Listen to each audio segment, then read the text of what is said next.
Well, welcome back to Loaded Landscapes. My name's Simon Plant, and today we're going to look at adding selective weight to an image. So, what do I mean by image weight? Well, what I'm actually referring to is really emphasis. As photographers, we get drawn to certain scenes by the light, maybe the time of day, the warmth, the heat, all sorts of different things. And when we come to capture the image, we need to capture as much detail as possible. And when we open it up in, say, Lightroom, like this image, all the information's there, but sometimes things get lost in translation.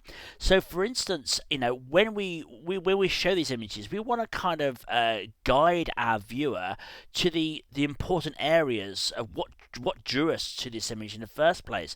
So we do that in several different ways, and I've gone on about this before, but it is kind of fundamental. When we're printing or retouching images, we've got certain tools that will help us guide our viewer to certain parts of the frame. So, for instance, if our person up here had a red jacket or a yellow jacket, something like that, in shot, even though he's very small, our eye would get drawn to that quite quickly because it's drawn to areas of bright, vibrant colours. So you've got to be very careful, even with the small bits in your image that contain bright red or bright yellow colours like that. You've got to be very careful because they can be very distracting. But we can also use that to our advantage, obviously. We also get drawn, our eye gets drawn to faces, very much. If there's a face in shot, again, it doesn't have to be that big. We're also, massively as humans, get drawn to facial features. Areas of bright contrast, brightness as well, sharpness. So these are all tools that we can use to accentuate certain areas, add weight to certain areas to help draw our viewer's eye through the image to the parts that we think are the most important. So that's what we're going to do today. Now this kind of thing is easier done in Photoshop, to be honest, but we do realize that a lot of people don't use Photoshop and use Lightroom, so we're going to do a similar thing within Lightroom. So we're going to start off. I'm just going to show you very quickly within Lightroom the images here. These were panoramics. I shot these quite a while ago, 2007, and I thought it was a good image to demonstrate this on. So I basically just shot a left-hand frame and a right-hand frame on a tripod. I haven't changed the aperture in between shots, only changed the shutter speed if I needed to.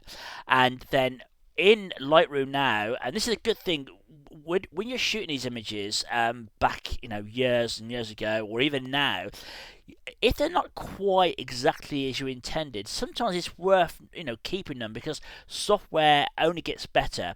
And for this, for instance, the image was fine. It was all processed and retouched fine, but there is better software now for stitching, so and a lot simpler. So now within Lightroom, I can select the left and the right hand here, right click and go to photo merge into a panoramic, and this will obviously merge the panoramic for me without very little interaction from myself.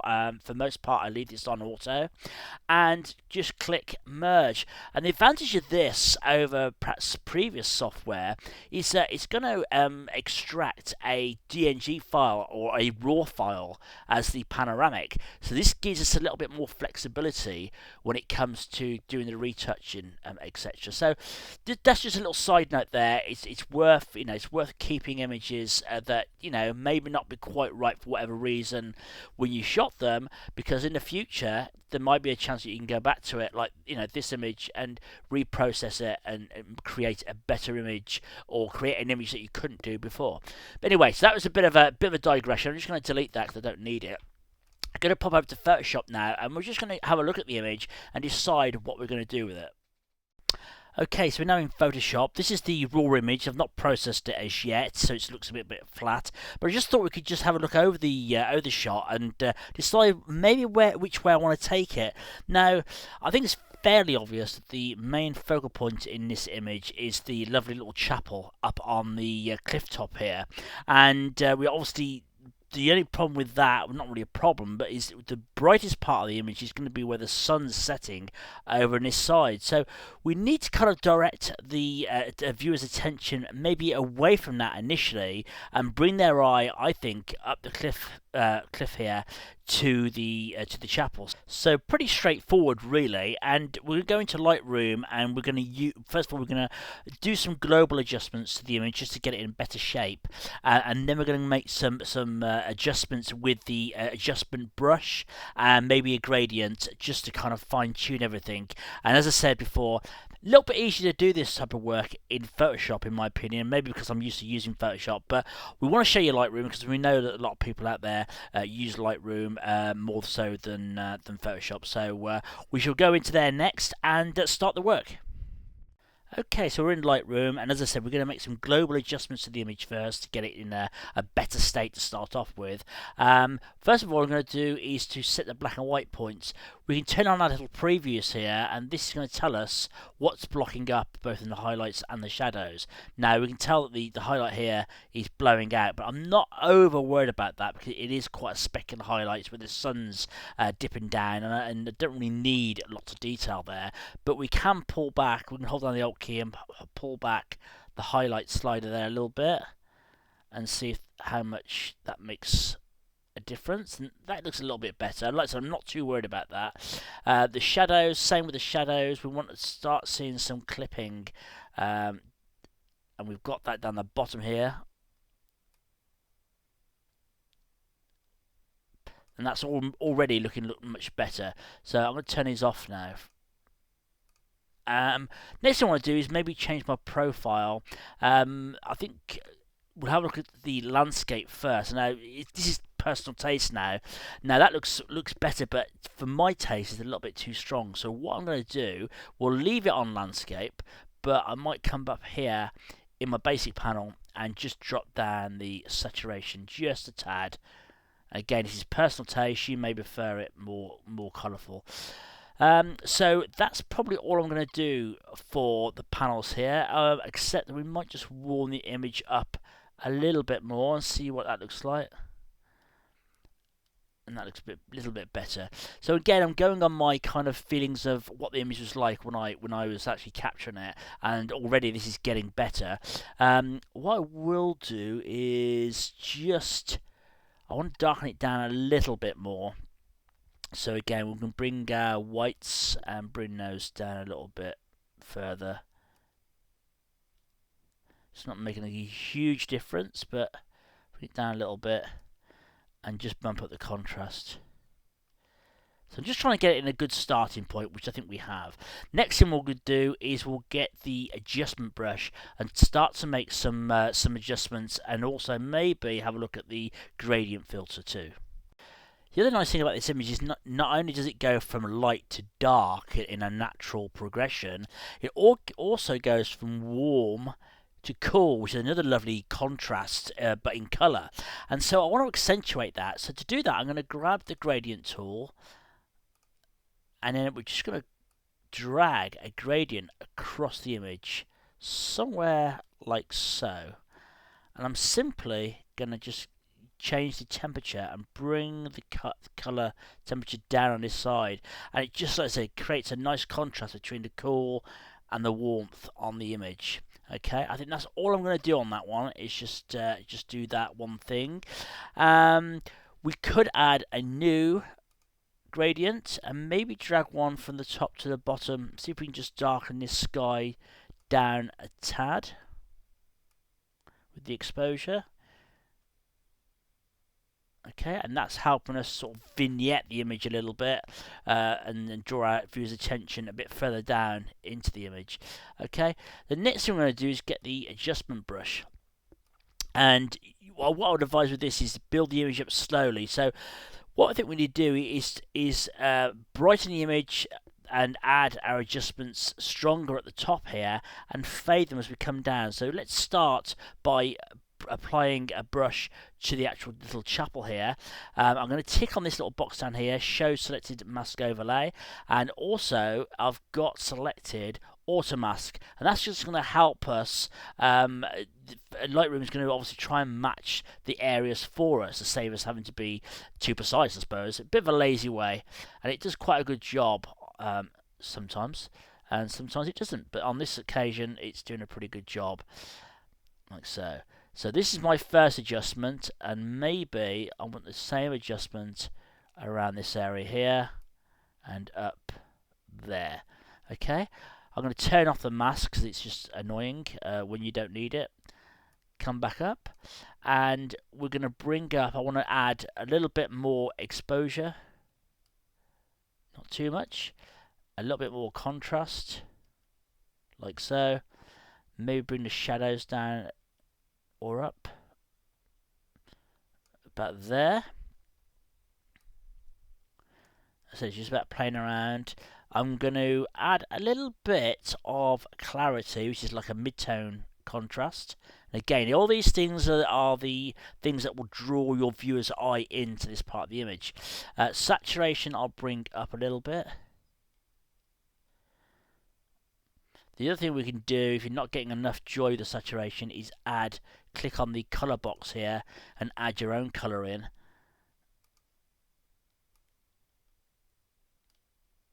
Somewhere like that. That looks pretty good. Press down there a little bit. Yep. Get that to stick. Sometimes Lightroom plays up for some reason and it doesn't like the colour picker very much. And what we need to do is just drop the opacity of this down a little bit if it'll play ball. Sort of like that. That looks fairly natural, I think. Maybe add a little bit more contrast there. Like so. But you get the general idea. We want to draw, that's going to be like almost the brightest part in our image, okay? Click on new. I'm now going to draw, same principle again. I want some of this stuff up here, the light on the actual hillside, to be nice and lit. We don't want to draw our viewer's attention too far this way, so if you do that, click on the Alter Option key and you can take that mask away from that area and fade it out a little bit. So I'm going to turn the mask off again and again. I want to bring up the exposure, bit of the contrast, and maybe the clarity as well. As this is about balance now, we don't want to overdo it, but we can always come back in and readjust it. Saturation I'll bring up, like so. Okay, again, let's have a new adjustment. This time we'll click on the mask. This one we'll try and bring these flowers up. And what I'm doing is kind of drawing a natural pathway up the side of the hill for our viewers to follow. May just put a bit in there as well. Turn it off again. Again, exposure. Bit of contrast. Bit of clarity. Just add a bit more oomph. I think we need to drop the exposure down a bit because that's looking a bit too over the top. I want a bit more saturation there. Make these flowers really pop. Okay, I might even just add a bit of warmth on the flowers, a bit more. Okay, it's looking good. Click on new again, and we'll do a final one, I think. Maybe in the foreground here. Let's just turn the mask on again.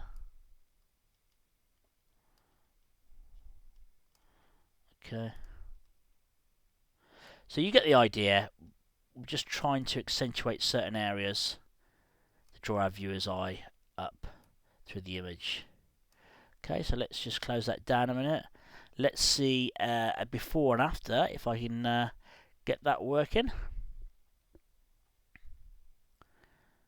So there's before, and there is after. There we go.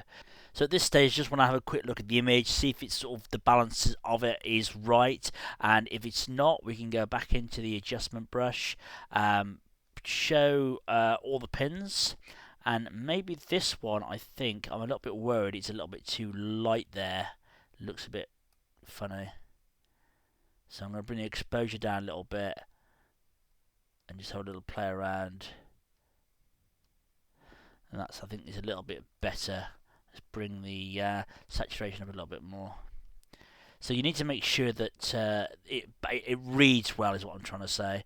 Let's just bring that up a little bit as well. Okay, so if you need to go back in, you can do that, and then you can put that back onto auto and hide those when you don't need to see them. So that looking better. I'm just worried it's a little bit flat further down here. So what I'm going to do, I think, is add a new brush. I think that's going to be our best option. And I'm just going to draw, put my mask on, just going to draw a mask down on the foreground here. There's a little bit of, I think a little bit of flare on this image as well, just slightly, and that's flattening the contrast out a little bit. So I just want to put a bit of that contrast back in without overpowering this side of the image. So let's just bump that up a little bit. That's not too bad. Just needs a little bit. That looks better. Cool. So I think we're nearly there. What the other thing I'm going to do now, just quickly, is I'm going to go to the effects panel, and I'm just going to add a vignette. Now I'm just going to drop it down to begin with. But what I want to do is I'll turn the feathering right off so we can get a preview of our vignette, and I can just have a little play around with the midpoint and the shape of it, the roundness of it. Okay, like so. Bring that feathering back up now. Don't want it to be too heavy-handed, and I think that's looking pretty good. What I do want to do, this is a little bit flat down here. I think there might be a little bit of a lens flare on this, just sort of knocking back the contrast. So I'm going to go back to my gradients, and the gradient I did over, not that one. No, I tell you what I'm going to do. We're going to add a new gradient. I thought I'd already done one on that side, and I haven't. I'm going to draw a gradient, and let's have a think about this. I think we're going to have to go from the bottom here, if we can. I'm just going to angle it slightly. I just want to add a little bit more contrast here, because, as I said, it looks a little bit flat, but I don't want it to be overpowering what we've already done. So let's just see if we can work this with a gradient as opposed to using the brush tool. Let's just add a little bit more contrast here. Yeah, somewhere around there. We've added quite a bit in there, but like I said, it was just going a little bit muddy, I felt. Let's just darken that down as well. We don't need to see detail down here. It's not an important part of the image, so therefore, why show detail in it is my opinion, because we don't necessarily want our viewers involved there. But we don't want to. What we don't want to do with this, we want to just add a little bit of contrast down here. We don't want to affect our little pathway. And again, it's, once you make an adjustment, sometimes you have to go back and remove stuff around. So let's just try that. I think that looks looking a bit better.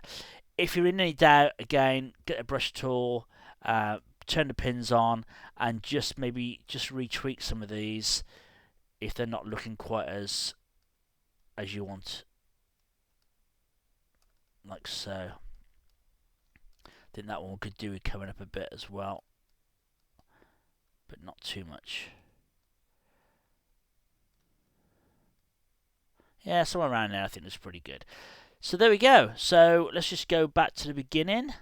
Here's where are we? We've done quite a few adjustments here. So here's before. That's before we started to make all the fine adjustments, and this is what we've finished with now, which is much more fitting with what I experienced on the day. And this is what this is all about. It's about showing, trying to convey what you saw and felt in that image at the time.